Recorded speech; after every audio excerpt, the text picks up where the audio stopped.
This is the Death Machine, Sammy Callahan, and you're watching Cole TV.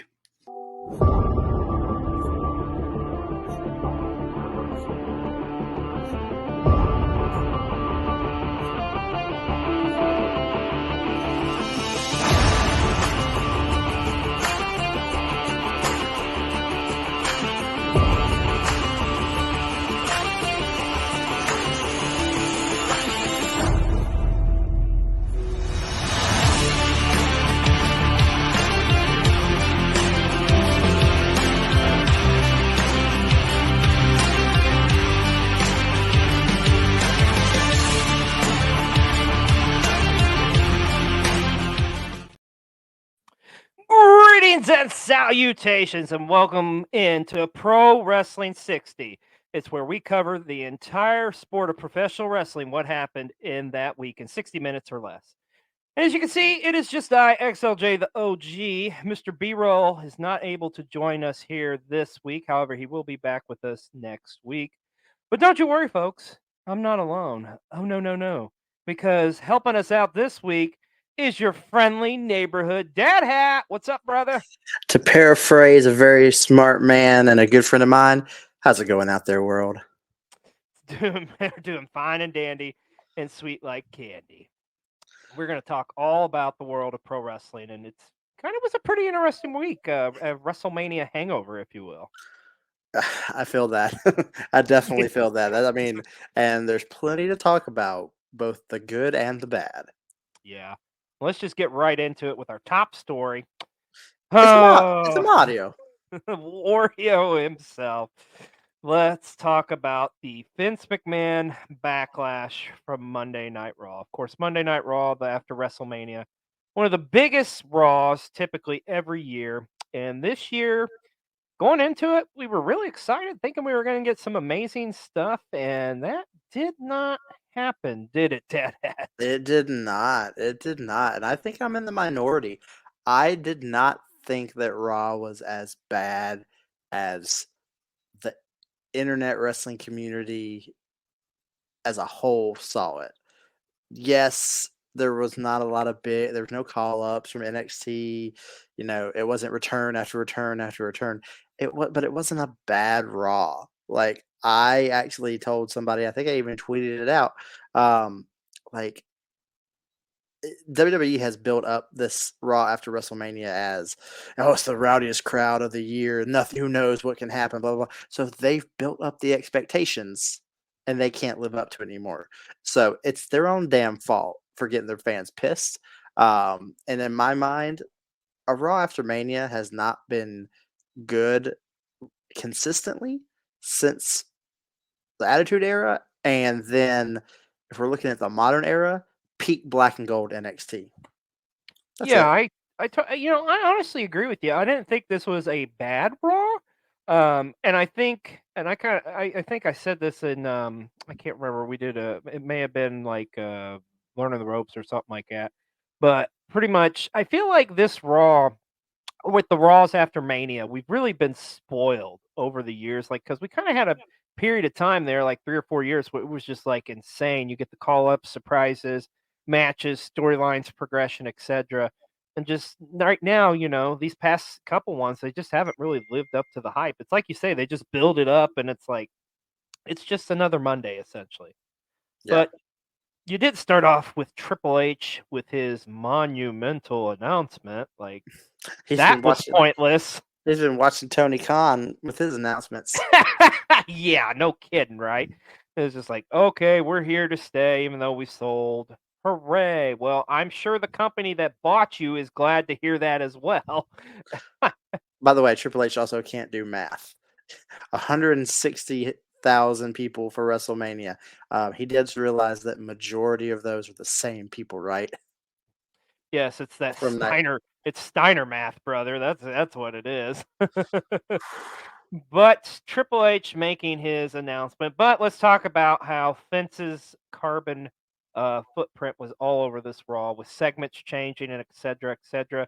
This to me is the biggest one, with the whole Seth Rollins coming out, and So my understanding was, from what I've heard, is apparently Seth was going to come out, cut a promo or whatever, and they were actually going to call up Pretty Deadly from I would have been NXT. all for it.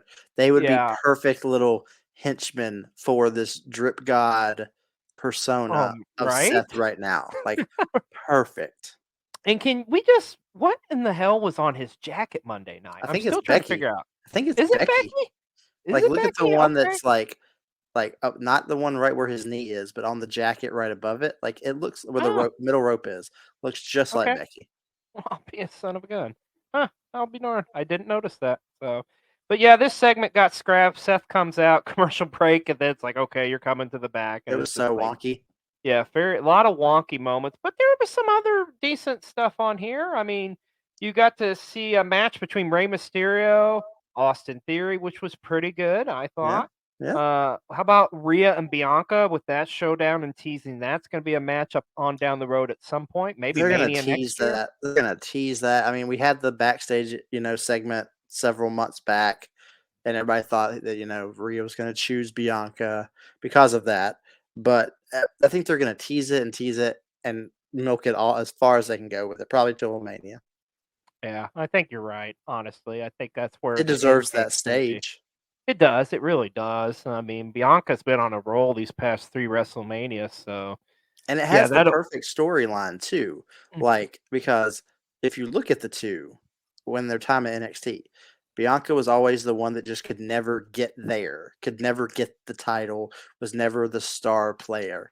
Rhea was when her time was in NXT. They get called up to the main roster. Bianca is the star immediately, has had all the success, and it's taken Rhea the time. So they flipped from NXT to main roster. So you've got built-in storyline right there.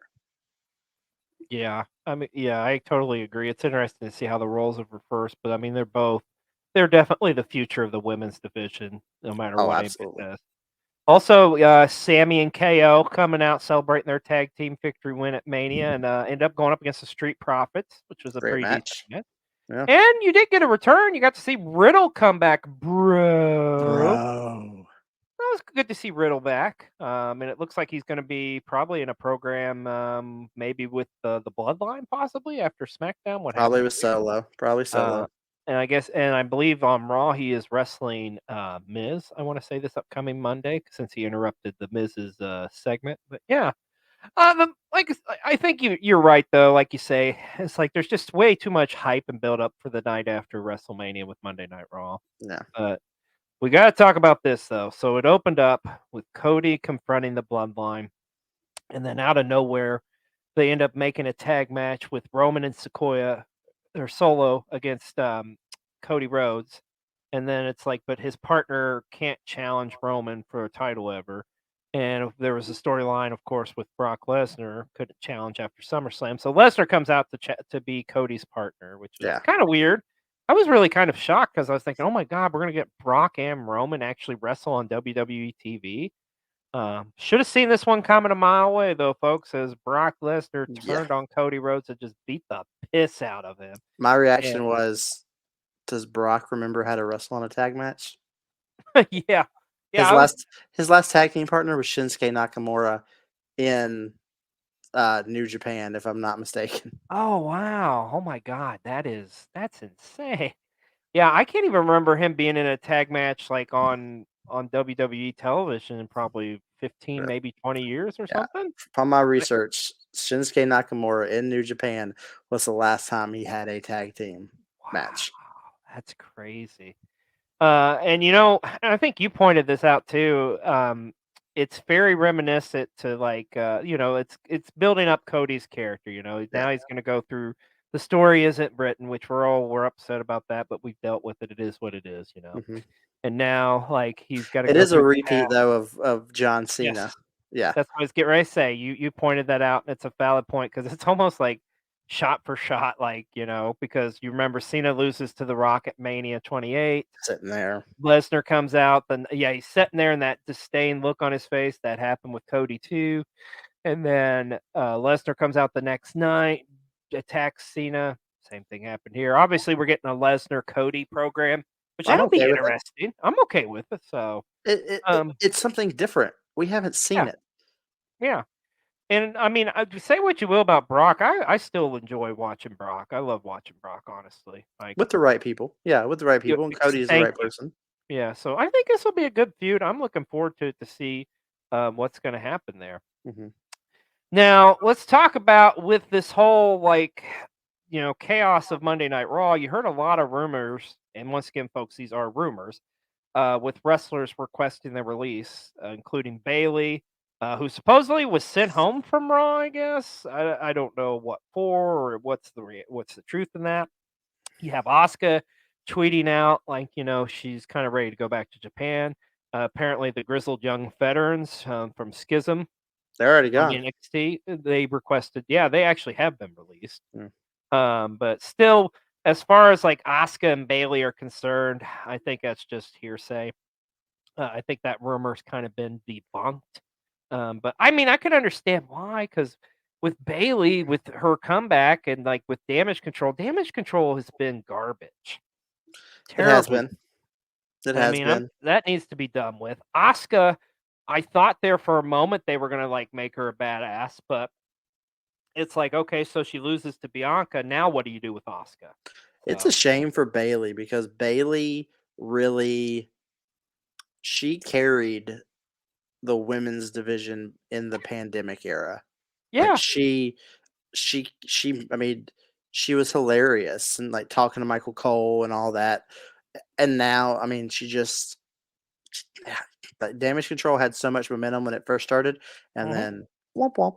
yep, it just went off the radar. But I mean, I think if she did get released, I think honestly at this point, I think it would be for the betterment because I feel like with WWE, like okay, they've got it figured out with obviously Rhea and Bianca as your top two stars, but after that, it's like I don't know, what are you doing?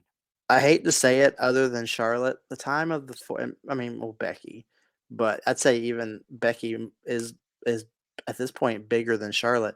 Sorry to say, but the time of the four horsewomen is done.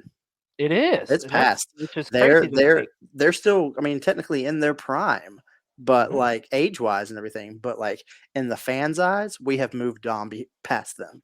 Yeah, no, I couldn't agree with you more. Now, we did find out that Triple H it was announced he would come out on SmackDown on Friday night to make a huge another announcement.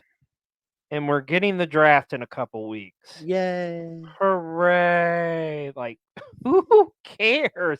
I've always hated the draft. I think the draft is pointless. It's stupid. I really wish we could just get away from like the split rosters. I understand why they do it, but just come on, man. I mean, he did build it up that every superstar, so that includes NXT, is up for grabs, and it's gonna. I mean, yeah. I mean, yes, it's a marketing ploy. It's gonna change the game. So I mean, but like, if you're really gonna change the game, then I want to see some major names go down to NXT. Not your Zigglers, not your, What if they not put your AJ Styles down in like NXT? like names. I Mhm. want to see somebody like I joked. I was like Brock Lesnar drafted to NXT. It won't happen, but let's say Randy Orton down to NXT. Like, let's see some major names drafted down there. They don't have to be there long. You can work them in a storyline or something.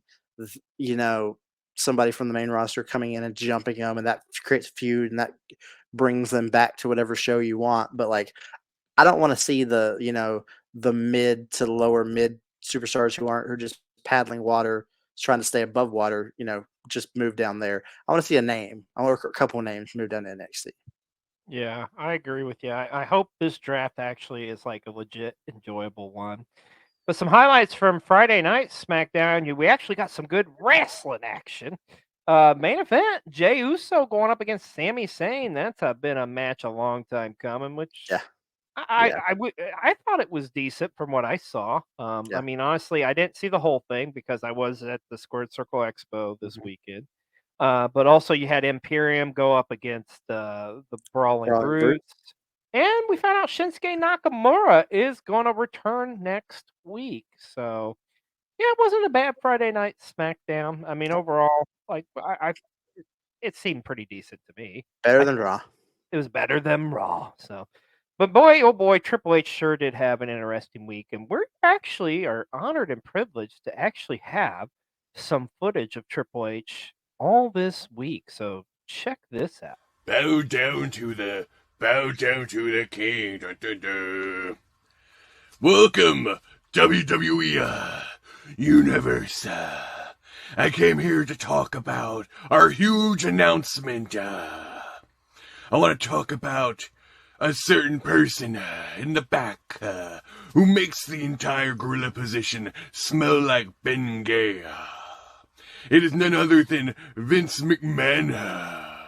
And I swear, nothing here is going to change. The only thing changing here in the WWE is the fact that every day I have to apply an entire box of Just for Men's just to make sure that Vince McMahon's pencil-thin mustache is not gray, and that we're not going anywhere.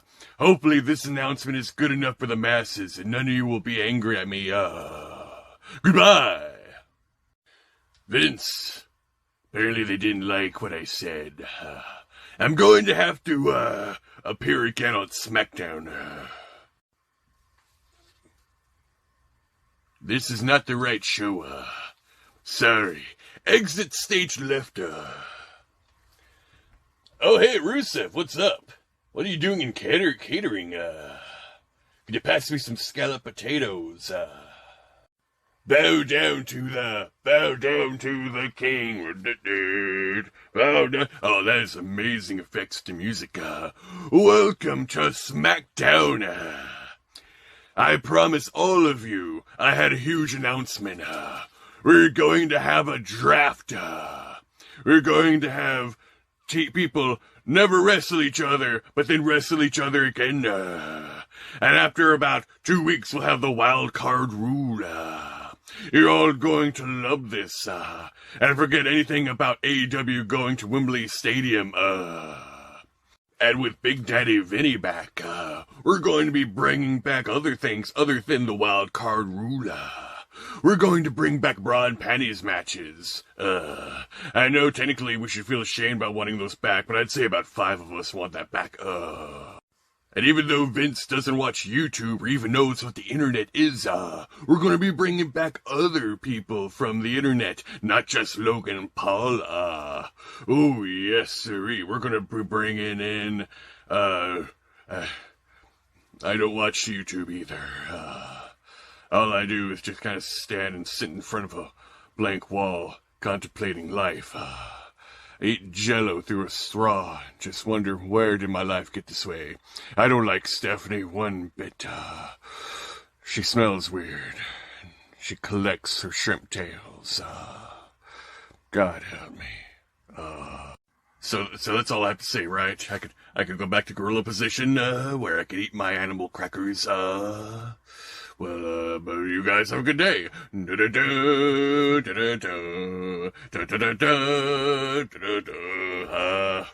Shania Twain. I love that his music changed from Bow Down to the King to Elvis as he exited. Dun, dun, dun, dun. Oh man, I love Best Scout. Thank you, good sir. Thank you, Best Scout. Well, hey, how about this? Was probably one of the biggest news items of the week. Jay White showing up and AEW on Dynamite. Now I am a little mad at this because look at this picture. How dare they Photoshop my abs onto Jay White? I was wondering, like, if that was the case. Yeah, like, how dare them? Yeah, best abs in the business, brother. Yeah, my gosh. But yeah, the way that started with Dynamite, boy, Dynamite could sense like, okay, there's some turmoil in WWE with the Raw after not delivering, and man, they delivered a hell of a Dynamite, considering, especially it kicked off with this, with Jay White showing up. Though, was like the worst intro. I mean, like worst. Like if not, you don't get him coming through trying. It's a run in, and it's like even the crowd was like, oh, like it. Well, here's the thing. I think the reason they did that is just for the shock of it. And yeah, it was so shocking. Like you didn't realize it at first. And you're like, holy shit, Jay White's here? This is amazing. But yeah, Jay White is all elite. And because of that, we're going to name Jay White as our Wrestler of the Week. I just hope personally he doesn't get lost in the shuffle. But I think it's gonna be good for him. Honestly, I feel like he's gonna be a badass heel there. It's gonna be interesting to see what they end up doing with like Jay and Juice, and like I feel like we're gonna probably head towards some interesting stuff with the Bullet Club, and we're gonna talk about that here in a little bit as Yeah, well. I think that he would. I think it all depends on can he and Kenny play nice in the sandbox together, and egos over who's the bigger star, not get in the way, and maybe Kenny pull that. Well, I'm an EVP here, so your career is kind of in my hand at the same time. But I think if that can all get pushed to the side, I think Jay will be treated to the level of a Kenny Omega. Yeah, I think so too. And I mean, he'll be a good opponent for guys like Adam Cole, and there's a story to be told there too, if you think, because Adam Cole, the last match he wrestled, Jay White is technically the one who took him Yeah, out at yeah, Forbidden Door. But it'll be interesting to see what happens here in the weeks to come with Jay White in I agree. AEW. But let's talk about this, folks. Tony Khan said he had a huge announcement, and we know it's just usually like, okay, whatever, Tony. We But have a reality show. yeah, but We're this going to be one commercial free for an hour. delivered. It Like, did. so AEW All In, and it's going to be in London, making their London debut. As huge as that is, it's going to be at Wembley Stadium. So this is going to be AEW's first real true test of trying to pack massive stadium. They've done Arthur Ashe and stuff, but I mean that's not nearly the size of Wembley Stadium. Let's call a spade a spade. Oh, absolutely not. But Hey, can I just say how excited I am for the fans in the UK? Like they've gotten Clash at the oh yeah, Castle, they're getting Money in the Bank. Now they're getting All In. Like it. Yeah, and that's a great fan base too over there.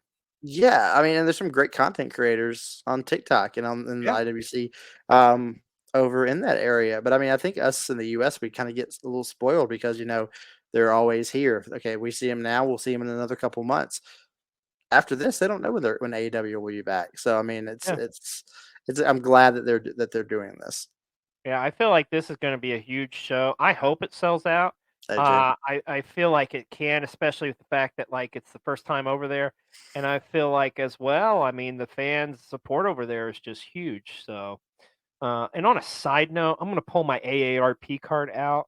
I'm really excited about this because I'm pretty sure this is going to be on like 2 in the afternoon our time on a Saturday, or Sunday. So yes, Oh, even better. And I do love that. I right. mean, they're finally using All In. I mean, they own it Mhm. now because of the Ring of Honor deal.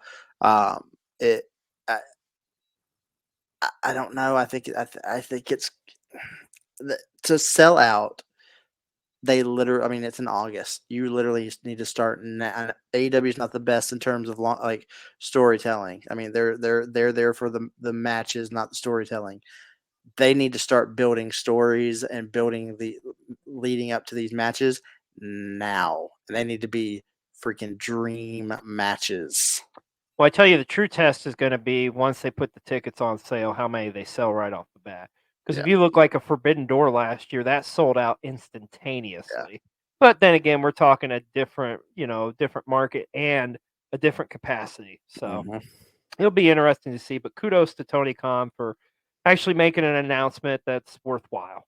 So Yeah. let's talk about the rest of Dynamite. And first up, we're going to talk about the AEW Women's Championship matchup between Jamie Hayter against Riho. And in actuality, this is going to be our match of the week. There you go. I like the effects. But I really enjoyed this matchup. I like the chemistry between the two. Of course, the two of these worked over in Stardom many a times before. So, and they've worked on Dynamite before as well. Although, if I'm being legit honest, even though Riho is the first ever women's champion in AEW, I just don't buy her as a legit contender, especially against a powerhouse like Jamie Hayter. But it's still, they delivered a hell of a matchup, and that's why it's Yeah. match of the week. Yeah. So.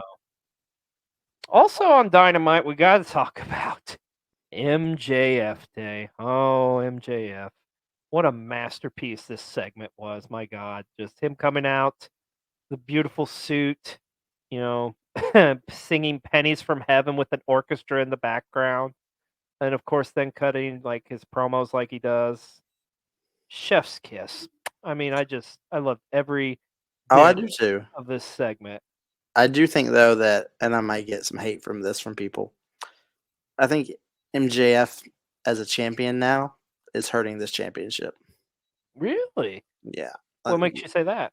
I think that we're not getting defenses on the regular, and I get that he's like MJF is gonna eventually be, because of his mic work and everything. He doesn't have to be somebody that's in the ring all the time. He's gonna be a story-driven professional wrestler. Even though he's great in the ring too. You gotta have it. Maybe it's the old schoolness in me, but you gotta have that your world title, your world champion, at least in a match here and there. It can't just be at your 4 pay-per-views a year. It just can't. I mean, it can't. And I think that the longer it stays on him, the more I'm just like, I don't want to see it on Adam Page again. I mean, who did defend it, was in a match every single week. But they've got to find a happy balance. And I think right now it's just like, it's literally just a prop on him. It's not a world championship.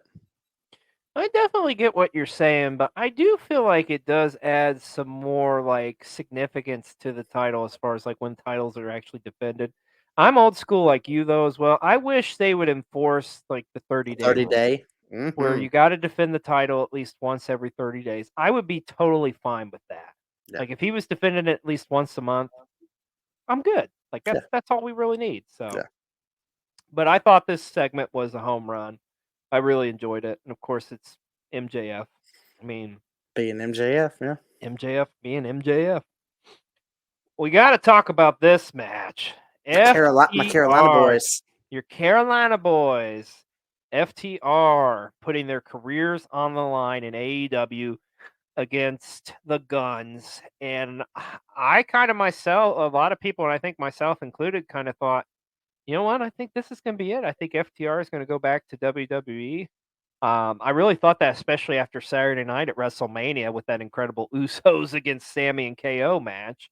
I thought, okay, they're going to put more of a focus on tag team wrestling. They're going to get FTR in, but God bless FTR, man. They're staying with AEW and going to continue on building their legacy there and all throughout the rest of the professional wrestling landscape. And I got scared at points in this matchup too, because I was like, the Guns were trying to get disqualified purposely so the FTR would be gone. I really enjoyed this matchup a lot more than I thought, and a huge shout out to the Guns entrance coming out to 50 Absolutely. Cent. That was amazing. Like, I have one fear about this win, though. One fear. what's that? Eventually, we will get now FTR versus the Bucks, and because the Bucks are who the Bucks are, they're gonna have to go over because now if it was FTR going, fighting for the championships against the Bucks, I wouldn't be that scared. But the fact that the Bucks would be challengers for these titles, that's what worries me. But they have had, just if my memory is correct here, I think they've only had one matchup and FTR did go over on them. So, I mean, you got to kind of split the series, so to speak, right? But I think it's a while before that happens. Could very well be it all in London, That's where I would put it. I will say that's a match. I will say this though. I'm really hopeful that FTR will go up against a team, which we're going to talk about here in a little bit when we talk about New Japan Pro Wrestling. I'll elaborate on that a little bit more. But I thought this was a great win for FTR, and I thought this was a great main event for Dynamite. What was a pretty stellar show, and some other stuff. Oh my goodness, yes, the Jurassic Dinosaur himself's back, folks. We saw Luchasaurus return in a backstage segment with Christian Cage. It's kind of weird because it had some like creepy red lighting, and it's just like they didn't really say anything. And I kind of got some Kane vibes. I've always kind of got Kane vibes from Luchasaurus from the get go, to be honest with you. Yeah. But I don't know, man. Like, we'll see what happens. Luchasaurus is a talented guy. That's honestly, my 4-year-old's favorite wrestler. Even as a bad guy, is he still his favorite? I don't think to him it's a dinosaur that wrestles. It's a dinosaur that wrestles. Fair enough. And then also we saw the Blackpool Combat Club on Dynamite beat the living hell out of Hangman Adam Page. I found this segment to be kind of confusing, but also kind of enjoyable. I found it confusing because, like, literally nobody came out to help Hangman, which I guess maybe they're trying to still tell a little bit of a story with the whole Elite Hangman. What are they doing nowadays? But I was surprised maybe at least the Dark Order didn't come back. But I don't know. I just it was kind of it was a weird one. But the one thing I will say I liked about this segment is how the Blackpool Combat Club beat the crap out of Hangman. It reminded me back in the day when the Four Horsemen jumped and attacked Dusty Rhodes. I kind of got those vibes from it. So I thought that was kind of cool. It was at the peak of freshness, and then the next night, it all just degraded away. Hello everyone and welcome back to the 5 Count, where I recount the past week of wrestling news for you in 5 minutes or less, like a good pizza pie. Number 1, Vince McMahon's new look. It's a long-held backstage rumor that Vince McMahon has an infamous battle with his own facial hair, stating that he shaves every single day so it doesn't win. And well, it looks like the man's own facial hair did what God couldn't do and finally beat the son of a bitch. Fun fact, did you know outside of the professional wrestling world, Vince McMahon is actually a bit of a Nintendo fan himself? Yes and no. Wow, my first order of business is make Goldberg dethrone Roman Reigns. Wow. I love that he didn't even go for like a salt and pepper look. No, he just went full black. You gotta admire his commitment. Alright, who's gonna break it to Vince that Wario isn't in the Super Mario Brothers movie? Number 2, Sami Zayn makes WrestleMania history. If we take anything away from WrestleMania 39, I think that it's this. Sami Zayn is a true treasure and joy, and he should be protected at all costs. I could go on a 1-hour YouTube video essay talking about the complexities and beautiful storytelling that Sami Zayn, Kevin Owens, and the Usos had up to their build for the WrestleMania Night 1 main event. And who knows, that might be a little bit sooner than you think. But did you know that this Match of the Year contender also set a lot of firsts for the Showcase of the Immortals? Not only was this the first tag match set for the main event since WrestleMania 1, it is also the first time the tag straps have ever been defended in a WrestleMania main event. And to top it all off, Sami Zayn is the first ever person of Muslim faith to main event the Showcase of the Immortals. And no matter what happens after the sale of WWE, we'll always have this, we'll always have Sami Zayn, and El Generico will be very proud indeed. Number 3, Mickie James and Joshua Alexander. Joshua Alexander and Mickie James have both been highlights to the current Impact Wrestling product. Alexander has been a highlight of Impact for quite some time, becoming the face of the franchise that the company's been needing at this stage in its existence. His story of getting the belt from Moose was beautiful, and he's been putting on banger after banger in his title defense history. And prior to his injury, he actually had just surpassed the threshold of being the longest reigning Impact Wrestling champion of all time. Mickie James in her own right has had a fantastic last ride storyline within Impact Wrestling. But hey, what can I say? I am a bit biased. Losing both of your top champions, especially to telling such compelling stories, is honestly super heartbreaking. What else can I say? This just sucks. Here wishing that Alexander and James both have a very speedy recovery. Number 4, Switchblade is all elite. After the former Bullet Club leader finished up over in NJPW, everyone thought it was a foregone conclusion that he was about to sign to the big dub. Well, that was the case until... Well, cut to the AEW Dynamite after WrestleMania, Juice Robinson brought a Switchblade to a wrestling match, making it official that now Jay White was all elite. And in my personal opinion, I do think the land of elite is a little bit better for Jay White in sense of work rate and also style of professional wrestling, and definitely more than McMahon's land of And number 5, All Elite London. TK really did have a very busy Wednesday, didn't he? This might sound a bit grandiose, but honestly, All In, the predecessor show to the creation of All Elite Wrestling, is probably the biggest show in wrestling history for what it has created in the current wrestling landscape. And while the predecessor to All In, All Out has given us some memorable moments, good or not, well, I guess TK was feeling a little bit more generous on Wednesday because we got the announcement that All In will be returning. In London, England no less, at Wembley Stadium. The company had previously publicly stated that they did want to start running shows in England, but the coronavirus pandemic has put a bit of a halt on that. But with international restrictions starting to lift all over the world, TK said, damn, if we gonna do it, we gonna do the damn thing.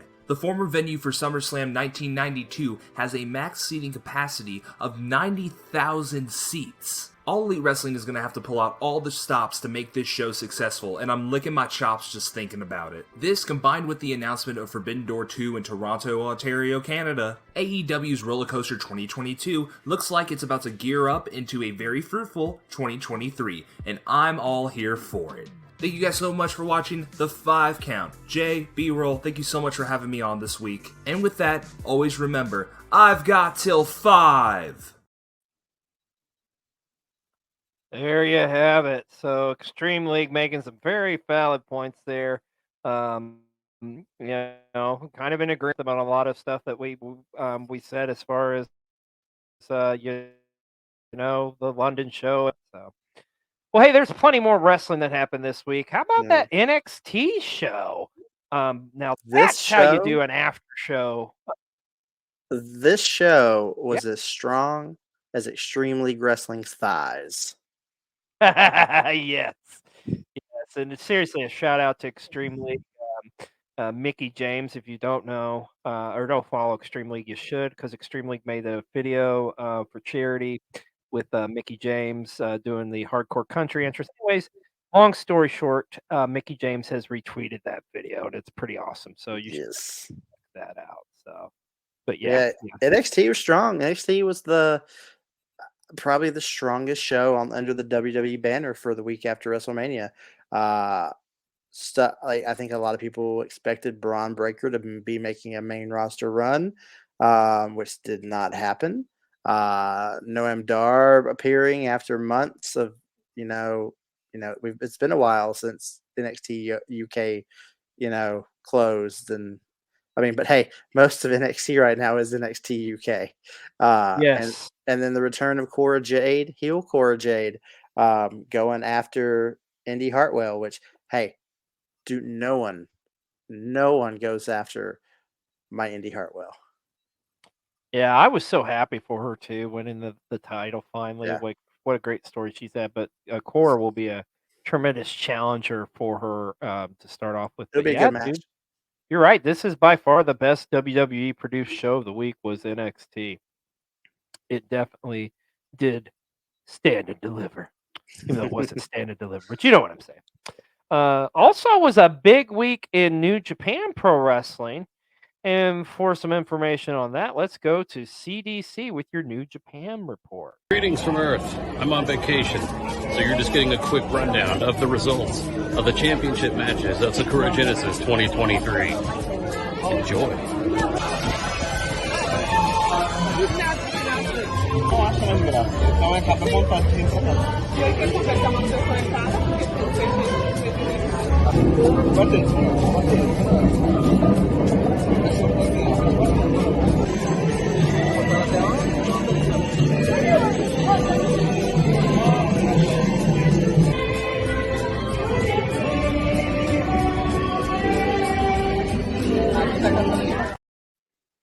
There you go. Hey, man, he didn't phone it in at all, man. And I'm a little jelly he's at Disney World. Seriously. But good for him, though. Definitely deserves it. But yeah, Sakura Genesis occurred, and the big shocker of the weekend was Sonata finally winning the IWGP Heavyweight Championship. It seemed like for years it's been always a bridesmaid, never a bride, and finally breaking out from Los Ingobernables and going on to join up with the guys at Five Guys, Burgers and Fries.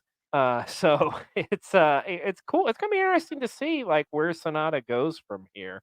And also, there was a lot that happened on that Genesis card too, like CDC pointed out. Big shout out to Aussie Open winning the IWGP Tag Team Championships. Yeah. They so deserve it. And I talked about this earlier. Forbidden Door, book it now. FTR versus Aussie Open. Oh my God! If you never saw their first matchup, I think it's on New Japan World or something. But my God, it is a amazing matchup, and to see those two teams go at it again, can't wait to see it. Another big news item that happened was what happened with Bullet Club this weekend. With El Phantasmo getting kicked out of the group. And here with a little bit more information on that is our good friend Sienna.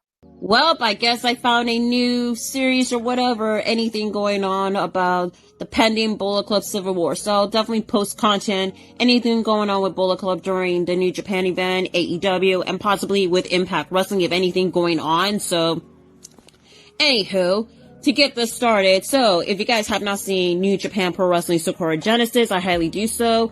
If not, well, you're missing out. But to give a rundown of what's going on, yep. El Phantasmo, or ELP for short, he's officially got kicked out of Bullet Club. That's right. Despite the fact that there has been tension going on between him and David Finlay ever since Finlay became the new leader of Bullet Club, yeah, it became all downhill. And it leading up to their 6-man tag match where Bullet Club did face God and Master Wato, which of course BC did pick up the victory, and then afterwards Kenta and Finlay did attack God and Wato, but ELP did make the save, and that's where everyone in Bullet Club, Finlay, Kenta, and Taiji Shimori came into the ring, and they did attack ELP right away though. So, yeah, this is getting really serious, but funny thing enough, the day before the event, ELP promoted his merch. And it says black and gold. That's right, his own Bullet Club logo with the black and gold. But then he backtracked it on the second tweet on the bottom of the original tweet, saying that this merch is actually literally from 2020 when he won the Super J Cup. However, JY did quote tweet with this lovely emoji right here and with the hashtag BCBG. If y'all know what that means, well, black and gold, it's the logo for AEW, even though there's white in it, but I digress. But JY did actually declare it on his Twitter post after he made his AEW debut this past Wednesday. That's right, Bullet Club, black and gold is in full fruition. And speaking of which, David Finlay did respond to JY making his debut in AEW. In a post-match interview, which you guys can take a look on the New Japan Global YT channel, or you can read it right here. However, he did post a tweet as well. You could pause and read that because let's just say it's getting real. And y'all been wondering, what does Ace Austin and Chris Bay think? Well, the only thing they actually like on their Twitter page, well, this is what Chris Bay liked relating to Bullet Club, that's right.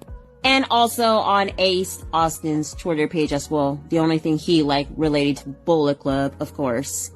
We'll see how things go, especially ELP can finally reunite with Jay White. It is going to be interesting to see what happens there with Bullet Club. And I do think at Forbidden Door, you're going to see a Bullet Club versus Bullet Club type of matchup or something. Wouldn't doubt it. I feel like, though, Bullet Club now has history is doomed to repeat itself, they say. And I feel like Bullet Club has now become how the NWO was with the 1 million members. It's a little oversaturated, you're right. Yeah. It's kind of run its course. It's so I don't know. I'm hoping this is going to be interesting to see, but we're going to find out. Mm-hmm. But speaking of New Japan, we got to talk about this. The news of this actually just broke out on Sunday. New Japan Pro Wrestling, All Japan Pro Wrestling, and Pro Wrestling Noah, the big three in Japan, all played a mysterious video, exact same video, that there's going to be an announcement made on April the 12th. And I would be under the assumption, it's safe to probably say, there's probably going to be a show featuring all wrestlers from all these brands. Probably like a Tokyo Dome or something. Tokyo Dome show or something, I know. I would say. And they've done it before in the past with some great success, but it's just crazy to me. You look at Japanese wrestling and compare it to here in the States, you would never see a cross promotion show between AEW and WWE and Impact or something like that. I mean, it would be awesome, but it'd be awesome, but it'll never happen. But the great fans in Japan will get to witness this, and I think it's pretty cool. I'll be excited to kind of see where that goes. I really haven't followed a whole lot with Noah here until recently, and it has been pretty interesting to see how they're doing and stuff. So, yeah, it'll be cool to see what comes out from this on April the 12th. So, well, on Rampage, we got to see Darby Allin in action, And interesting enough, apparently Darby, being Darby, was actually hit legit by a car the day before and still ended up wrestling and then winning his matchup against Lee Moriarty and then coming up against Brian, or then coming and Swerve came out, confronted him. And of course, Brian Cage comes out, beats the shit out of him, and now I guess Swerve's with the Embassy. Let Swerve be Swerve. Be himself. Right? Let him dominate. He doesn't need a freaking, like, he doesn't have to be part of a faction, just like you say, let Swerve be Swerve. But Swerve, we also found out this week, is going to have a date July the 12th, because this is going to be a highly anticipated date for professional wrestling fans, especially indie fans, because it is going to be the AEW debut of the one and only Nick Wayne. Now, if you don't know who Nick Wayne is the young man who is under 18 years of age right now, who has been tearing it up on the independent scene for the past couple years. And his father, Buddy Wayne, was a referee, big part of the Seattle area. Big part of like Defy Wrestling, and that's where they made this announcement. It's going to be Swerve against him on July the 12th. I'm excited to see this. I've been watching Nick Wayne for a little while now, and the kid can go, man. Yeah. So yeah, it'll be exciting to see. Let's see how he can hang on a big stage. Yeah, it's gonna be a sight to see, and I hope he delivers. I think it's gonna be. I kind of get like some Dante Martin vibes from him. Is the best. That's a good way to put it. That's a great way to put it. Well, the professional wrestling landscape, there was a ton going on as always, folks, and we had a lot of shows outside of what we've already mentioned. We also had Battle of the Belt 6, aka I wish I was Clash of the Champions, but I'm not. I just wish they would. Okay, you know how they do these and they do like Rampages before and then Battle of the Belts? Why don't you just make Battle of the Belts 2 hours and make it like actually legit? Now, I went to the first one. The first one was a standalone event. Yeah. Like it was just Battle of the Belts. And then we had it was because Battle of the Belts was supposed to be an hour-long special. So it was an hour, and then we had like an hour and a half to 2 hours of just dark matches. Not for the show dark, but we had, the world champion at the time who wasn't on Battle of the Belts come out. Jade wasn't on the main card for Battle of the Belts that first time, but she was in a match after the cameras went off. So I mean, it could be a standalone one, but I think with the rate of what they've been in this series, I mean, we're on number 6. It just makes sense. Just film them after Dynamite, film them after Rampage. Yeah, I mean, you did have a fun matchup with Orange Cassidy and Dralisto for the, what are we calling it now? The All Atlantic Championship? Yeah, or what I was about to say, I'm trying to read the graphic. I can't even remember what the hell they're calling that title now, to be honest with you. The Intercontinental Championship. Yes. You had him, Orange Cassidy, retain. Jade Cargill squashed Billy Starks, which I was happy to see Billy Starks on TV because she's an amazing performer, but it is what it is. And of course, the Lucha Brothers retain their Ring of Honor tag titles against Powerhouse Hobbs and QT Marshall. Like nothing screams main event of a special like QT Marshall. There you go. Hey, also over the weekend, NWA hosted their Chicago 312 show.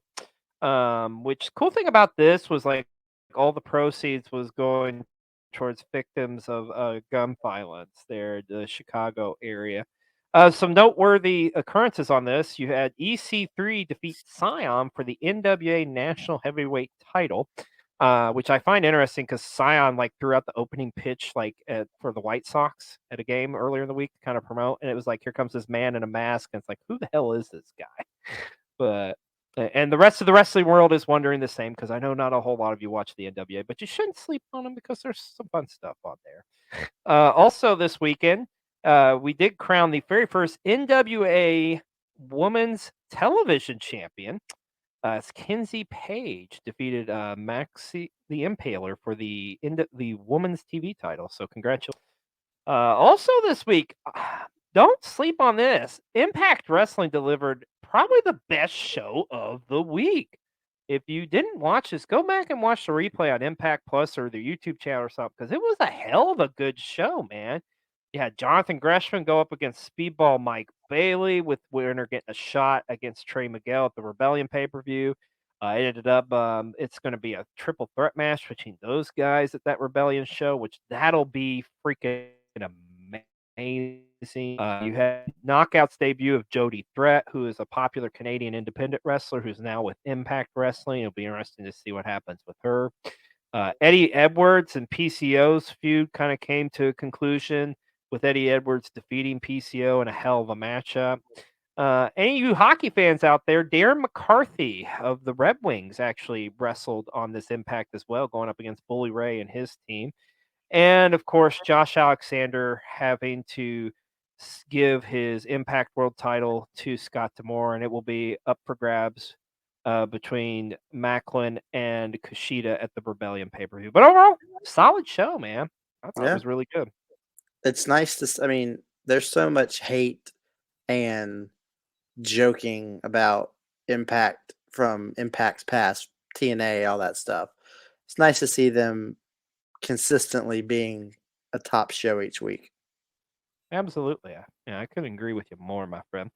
All right, let's talk some dirt sheet news. And of course, there's only one person who's going to get us the facts. Let's go to Jay with the dirt sheet. Yes, Sean, Dave will get this. He'll reevaluate your matches, and Gunther won't be number one in 5-star matches anymore. Hey, it's your boy Jay, bona fide member of the Dirt Sheet Press. And here are some stories you may have missed this past week. As we all know, a couple of weeks ago, the Young Bucks got jumped on Dynamite by a mysterious team. Don Callis made the remark, we'll see those boys in 2 to 3 months. Don't worry, Kenny. This turns out because Matt Jackson has a tore biceps, and he wants to make sure that the Young Bucks get into the big Wembley show, so he's trying his hardest to hit the 6 to 8 week recovery time, going as far as getting bone marrow shots to keep the recovery within that time frame. Will he be able to make it? Only time will tell. As we all know, Endeavor bought the WWE and is forming a new company between WWE and the UFC. Within this new company and new corporate structure, Vince McMahon is now the clear number 2 within the entire company and number 1 once again over the WWE. And everybody saw the worst that could happen by Vince running Raw immediately after WrestleMania. All those fears seemed to be quelled as he did not make the travel for SmackDown, and it was once again ran by Triple H. It is thought Vince McMahon will only be around for important shows every now and again. And this could have been what possibly kept Jay White from signing with WWE, as he was informed of the possible sale. We only have one major free agent left on the board, and that happens to be Kota Ibushi, who Triple H is extremely high on, but Vince McMahon, not so much. Will Ibushi show up in AEW? Only time will tell. And how much did you love that Cinnamon Toast Crunch match between Rey Mysterio Jr. and Dominic Mysterio at WrestleMania? Well, I'm hoping you did. Turns out advertisers loved it even more than the Mountain Dew Pitch Black match. And this is something that WWE's been trying to do with advertisers forever, integrating their product with the WWE. As this causes a lot of excitement within potential advertisers, we should see this trend continuing to happen on more and more shows. But those just aren't the facts. Those are the dirty facts. The Dirt Sheet News! Man, I really want some Cinnamon Toast Crunch now. Just saying. But anyways, hey, on a serious note, some crazy news coming out this week about Vicky Guerrero and Eddie Guerrero's youngest daughter, Sherilyn Guerrero, making some accusations against her stepfather, Chris Benson, of sexual misconduct. I guess apparently, according to her, this happened in 2020, but a lot of back and forth between Vicky and her daughter, and it is not looking good. So I hope this family can resolve this situation. You just hate to hear stuff like that come out, man. Oh, absolutely. I mean, and we live in a world where, I mean, stuff gets aired to everybody. Even Chavo Guerrero Jr. commented on it. Yeah. So. Well, hopefully the Guerrero family can heal from this, but time will tell. Well, hey, let's go to Brian from Brian's House of Random with his random moment of the.